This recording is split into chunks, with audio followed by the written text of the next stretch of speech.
So hello guys, तो ये हमारी करंट अफेयर्स की रिवीजन वाली क्लास है। तो चलिए स्टार्ट करते हैं फिर आज की क्लास बिना टाइम वेस्ट करे। तो इस प्रश्न में आपसे क्या पूछ रहे हैं, देखो अभी Gandhi a life in 3 campus नाम की बुक को किसने लिखा है? तो आंसर होगा एमजे अकबर ने। तो ये जो बुक है ये महात्मा गांधी जी के जीवन और उनके संघर्षों पर आधारित है बुक। किसने लिखा है, बुक का नाम याद रखना और इसके लेखक का नाम याद रखना, एमजे अकबर ने। फिर आपसे पूछ रहे हैं अभी किसे भारत के पहले डार्क स्काई पार्क का दर्जा दिया गया? तो आंसर होगा पेंच टाइगर रिजर्व को। तो इस तरह से ये जो पेंच टाइगर रिजर्व है ये भारत का पहला डार्क स्काई पार्क बन गया है। और एशिया में बात करेंगे तो एशिया का ये 5वां डार्क स्काई पार्क बन गया है। इसका मतलब क्या हो गया, सिंपल सा ये मतलब हो गया कि रात्रि के समय, नाइट के समय जो आर्टिफिशियल लाइट्स होती है, ट्यूबलाइट वगैरह, स्ट्रीट लाइट वगैरह, वे यहाँ पे बिल्कुल नहीं होंगी, एकदम अंधेरा होगा, ताकि यहाँ से जो आसमान में सितारे होंगे, तारे सितारे, उनको आप आराम से देख पाओगे। कोई भी मतलब प्रकाश प्रदूषण नहीं होगा, लाइट पॉल्यूशन जिसे आप कहते हैं। पेंच टाइगर रिजर्व की बात करते हैं, स्थापना हुई थी इसकी 1977 में। ये महाराष्ट्र और मध्य प्रदेश दोनों राज्यों में फैला हुआ है। अच्छा, अगर आपसे पूछा जाए ना कि भारत का पहला डार्क स्काई रिजर्व क्षेत्र ये कहाँ पर मिलेगा आपको? लेह लद्दाख में। वैसे अगर मैं आपसे पूछूं कि अभी 54वां टाइगर रिजर्व कौन सा है, तो वीरांगना दुर्गावती टाइगर रिजर्व है, ये भी आपको मिलेगा मध्य प्रदेश में। मध्य प्रदेश में और कौन कौन से टाइगर रिजर्व हैं अगर बात करें तो कान्हा टाइगर रिजर्व हो गया, बांधवगढ़ हो गया, पन्ना हो गया, पेंच हो गया, संजय दुबरी टाइगर रिजर्व हो गया, सतपुड़ा हो गया, और अभी ये 7वां बन गया मध्य प्रदेश का और देश का 54वां वीरांगना दुर्गावती टाइगर रिजर्व। फिर आपसे पूछ रहे हैं अभी 76 नंबर का सेना दिवस समारोह का आयोजन ये कहाँ पे किया गया? तो आंसर होगा लखनऊ में। तो मनाते कब है ये भारतीय सेना दिवस? 15 जनवरी को। इस बार की थीम रही थी राष्ट्र की सेवा में।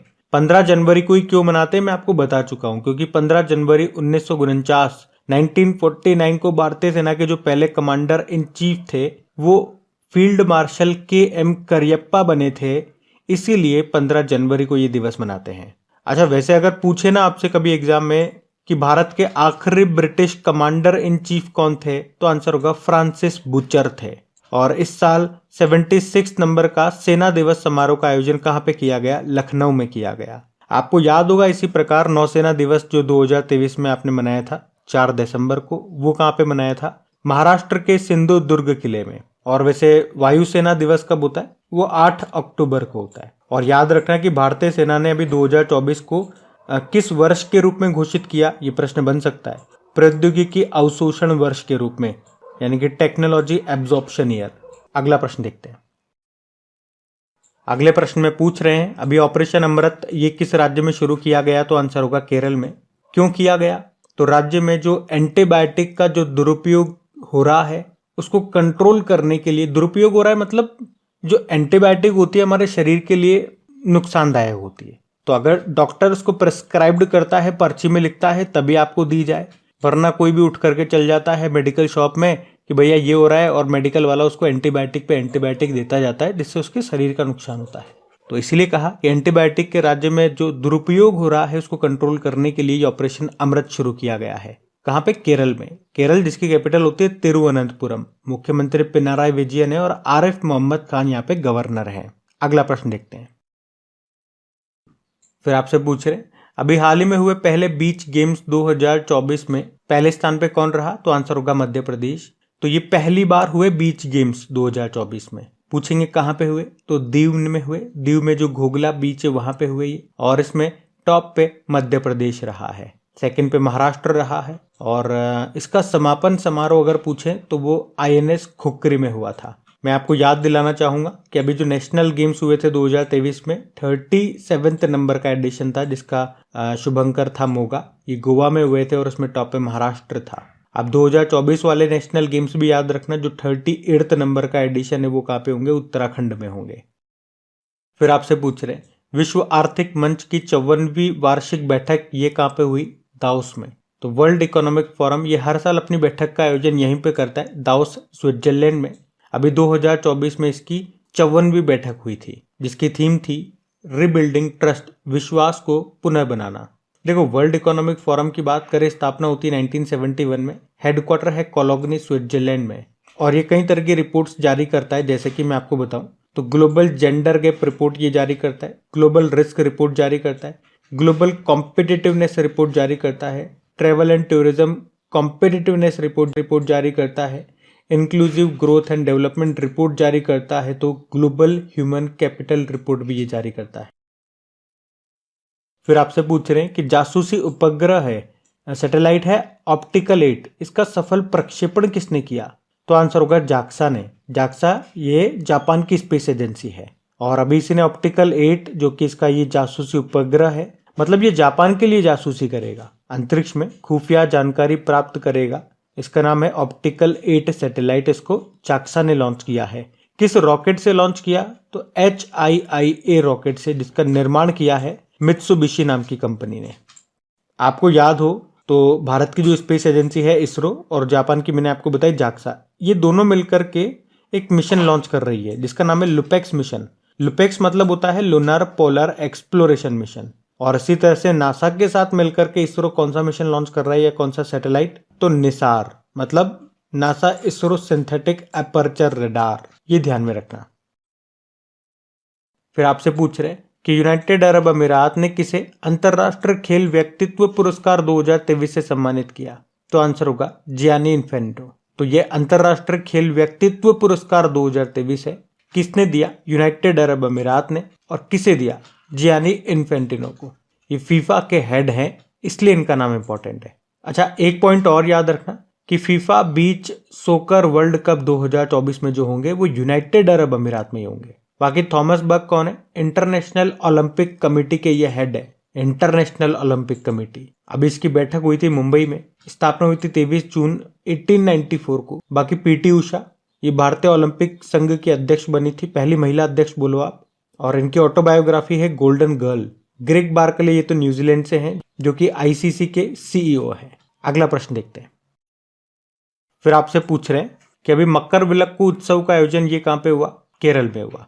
आपको याद हो तो केरल में जो सबरीमाला मंदिर है जो कि लॉर्ड अयप्पा को समर्पित है, और यहीं पे हर साल मकर संक्रांति के अवसर पर ये मकर विलक्कू उत्सव का आयोजन होता है। अच्छा, मुझे बताओ, मकर संक्रांति पे आप सभी ने पतंग उड़ाई होगी, तो मकर संक्रांति पे बताओ लोहड़ी कहाँ पे मनाते हैं? हरियाणा में और पंजाब में। और पोंगल ये तमिलनाडु में मनाया जाता है। भोगली बिहू या सिंपल सा बिहू उत्सव अगर मैं पूछूं तो असम में।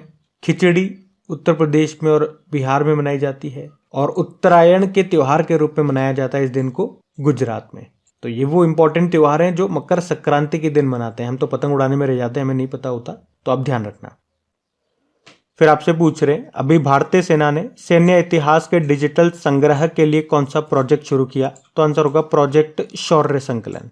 अब क्या है ये प्रोजेक्ट शौर्य संकलन? वैसे तो डिटेल में मैं आपको बता चुका हूं, लेकिन फिर भी अगर शॉर्ट में एक लाइन में मैं आपको बताऊं तो हमारे आर्मी के गौरवशाली इतिहास को डिजिटली संरक्षित करना, उसे डिजिटली सेव करके रखना, ताकि हमारी आगे आने वाली जनरेशन भी इनके बारे में जान सके। फिर आपसे पूछ रहे मुनव्वर राणा का निधन हो गया, वे क्या थे? वे एक शायर थे, उर्दू के मशहूर शायर थे ये मुनव्वर राणा, जिनका भी लखनऊ में निधन हो गया। उनका जन्म उत्तर प्रदेश के रायबरेली में हुआ था और उनकी सबसे प्रसिद्ध कविताओं में से एक थी माँ। उन्हें 2014 में वैसे साहित्य अकादमी पुरस्कार मिला था उनके कृति शाहदाबा के लिए, पर उन्होंने 2015 में उसे लौटा दिया था। ये थे मुनव्वर राणा। अभी अगला प्रश्न देखते हैं। तो इस प्रश्न में आपसे पूछ रहे हैं अभी हाल ही में ग्वाटेमाला के नए राष्ट्रपति कौन बन गए? तो आंसर होगा बर्नार्डो एवरेलो। तो याद रखना है, बर्नार्डो एवरेलो का नाम, ये अभी ग्वाटेमाला देश के नए राष्ट्रपति बन गए हैं। अब आप पूछोगे ये ग्वाटेमाला ये कहां पर है, ये कौन सा देश है?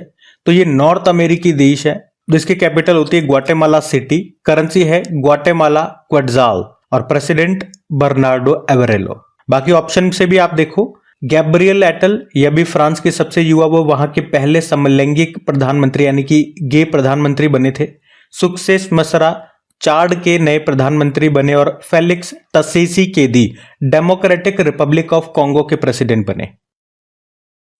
अगले प्रश्न में आपसे पूछ रहे हैं अभी राष्ट्रीय स्टार्टअप दिवस कब मनाया गया? तो आंसर होगा 16 जनवरी को मनाते हैं, आप सबको पता है, नेशनल स्टार्टअप डे। और अगर पूछे कि राष्ट्रीय स्टार्टअप सप्ताह यानी कि नेशनल स्टार्टअप वीक, ये 10 से लेकर 16 जनवरी तक मनाया जाता है। ये दिवस हमने 2022 में पहली बार मनाना शुरू किया था। फिर अगले प्रश्न में पूछ रहे हैं अभी किसे असम वैभव सम्मान के लिए चुना गया, तो आंसर होगा रंजन गोगोई को। तो असम वैभव ये असम राज्य का सर्वोच्च नागरिक सम्मान है। तो याद रखना इस बार इस पुरस्कार के लिए भारत के जो पूर्व चीफ जस्टिस ऑफ इंडिया थे रंजन गोगोई साहब, उनको चुना गया है। वो भारत के 46 नंबर के चीफ जस्टिस ऑफ इंडिया थे रंजन गोगोई जी, और ये पूर्वोत्तर राज्य से आते हैं, असम से आते हैं। तो आप यूं भी कह सकते हो कि पूर्वोत्तर के पहले ऐसे जज थे जो कि भारत के चीफ जस्टिस ऑफ इंडिया बने थे। इसमें पुरस्कार के रूप में 5 लाख रुपए दिए जाते हैं। तो इस बार याद रखना रंजन गोगोई साहब को इस सम्मान के लिए चुना गया है। लास्ट ईयर डॉक्टर तपन सेकिया को यह सम्मान मिला था, तब भी हमने पढ़ा था। बाकी संविता कंसवाल की बात करें तो मरणोपरांत तेंजिंग नोर्गे सम्मान मिला, पर्वतारोही थी, ये उत्तराखंड से आती है। BR कंबोज की बात करें MS स्वामीनाथन पुरस्कार मिला, और सुकृता पॉल कुमार की बात करें salt and paper selected poems के लिए रविंद्रनाथ टैगोर पुरस्कार इनको मिला। प्रश्न में पूछ रहे हैं अभी किसने फीफा मेंस प्लेयर 2023 का खिताब जीता है, तो आंसर होगा लियोनेल मेसी ने। अर्जेंटीना के फुटबॉल प्लेयर हैं ये लियोनेल मेसी, और अभी इन्होंने ही FIFA men's player of the year 2023 का खिताब जीता है। और आपको बता दूं कि तीसरी बार इन्हें ये खिताब मिला है। इससे पहले 2019 में, 2022 में और अब 2023 के लिए इनको ये खिताब मिला है। वहीं महिलाओं में अगर बात करें यानी कि FIFA women's player of the year 2023 चुना गया है बार्सिलोना की प्लेयर एटना बोनमाती को। फिर अगले प्रश्न में पूछ रहे हैं अभी किसने फीफा मेंस प्लेयर 2023 का खिताब जीता है, तो आंसर होगा लियोनेल मेसी ने। अर्जेंटीना के फुटबॉल प्लेयर हैं ये लियोनेल मेसी, और अभी इन्होंने ही FIFA men's player of the year 2023 का खिताब जीता है। और आपको बता दूं कि तीसरी बार इन्हें ये खिताब मिला है। इससे पहले 2019 में, 2022 में और अब 2023 के लिए इनको ये खिताब मिला है। वहीं महिलाओं में अगर बात करें यानी कि FIFA women's player of the year 2023 चुना गया है बार्सिलोना की प्लेयर एटना बोनमाती को, ये स्पेन की प्लेयर हैं। तो इस प्रश्न में पूछ रहे हैं अभी भारत और किस देश के बीच में पहला नौसैनिक द्विपक्षीय अभ्यास अयुत्या का आयोजन किया गया, तो आंसर होगा थाईलैंड। तो मिलिट्री एक्सरसाइज का नाम है अयुत्या। ये भारत और थाईलैंड के बीच में हुआ, जो कि एक नौसैनिक अभ्यास है, नेवल एक्सरसाइज है। पहली बार ये हुआ है इन दोनों के बीच में, पहला संस्करण है तो इंपॉर्टेंट है। अयुत्या का मतलब होता है अपराजय। इसमें भारत की तरफ से INS कुलिश ने हिस्सा लिया। अच्छा, वैसे थाईलैंड के साथ और कौन सी एक्सरसाइज हम करते हैं? थाईलैंड की कैपिटल बैंकॉक होती है, करेंसी होती है बाहत, और प्रधानमंत्री अभी नए बने थे, श्रेथा थाविसेन इनका नाम है, ये भी ध्यान में रखना।